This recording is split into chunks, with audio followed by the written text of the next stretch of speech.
আসসালামু আলাইকুম। অসংখ্য ধন্যবাদ ভাইজান আপনাকে কথা বলার সুযোগ করে দেওয়ার জন্য। তো ভাইজান সর্বপ্রথম জানতে চাচ্ছি আপনি কেমন আছেন?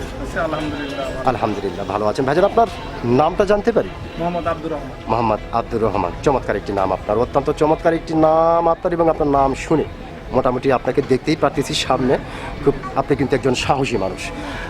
তো ভাইজান যেহেতু আপনি অত্যন্ত একজন সাহসী মানুষ, সেক্ষেত্রে এই বিষয়টি আপনার কাছ থেকে জানতে চাচ্ছি যে আমাদের বাংলাদেশের সাবেক প্রধানমন্ত্রী শেখ হাসিনা, উনি এখন বাংলাদেশে নেই, উনি এখন ভারতে। ওনার বিরুদ্ধে কিন্তু 2টি মামলার সম্ভবত রায় হয়েছে। তো সেই ক্ষেত্রে ওনাকে নিয়ে বাংলাদেশের বিভিন্ন মানুষ বিভিন্ন ধরনের কথা বলতেছে। কেউ বলতেছে যে শেখ হাসিনা আর কখনো কোনো দিন বাংলার মাটিতে পা রাখতে পারবে না, আবার কেউ বলতেছে যে না, উনি আসবেই বীরের বেশে, আবার কেউ বলতেছে উনি আসতে পারে তবে একটু দেরি হতে পারে। তো আপনি একজন সাহসী মানুষ হিসাবে আপনি কোনটা মনে করেন? আমার আসলে সব বিষয়ে মনে কোনো ধারণা নেই, বলতে পারি না, রাজনীতি করিও না, রাজনীতি বলতেও পারি না যে কি।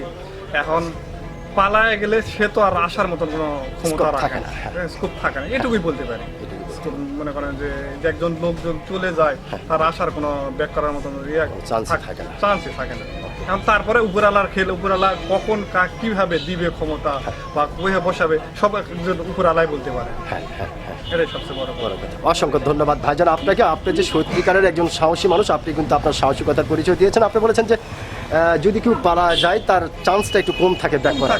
তারপরে উপরালা খেলে, উপরালা কখন কাকে কোথায় কিভাবে বসাবে সব সে নির্ধারণ করে দেয়, সেই সব ঠিক করে দেয়। কারণ আমরা যতই কিছু বলি না কেন, কোনো কিছু না। দেখেন যে ওই যে একটা কথাই বলে যে পচা শামুকে পাওয়া কাটে, এরকম হতে পারে না, ফেরারও কোনো মনে করেন যে ইয়াক নাই, ফিরতেও পারে, আল্লাহ তৌফিক দান করে ফিরতেও পারে, এই আর। ওকে, খুব গুরুত্বপূর্ণ আপনি কথা বলেছেন, অত্যন্ত গুরুত্বপূর্ণ কথা বলেছেন। তাতে বোঝা যাচ্ছে যে আপনি কিন্তু আসলেই একজন সাহসী মানুষ। ধন্যবাদ আপনাকে।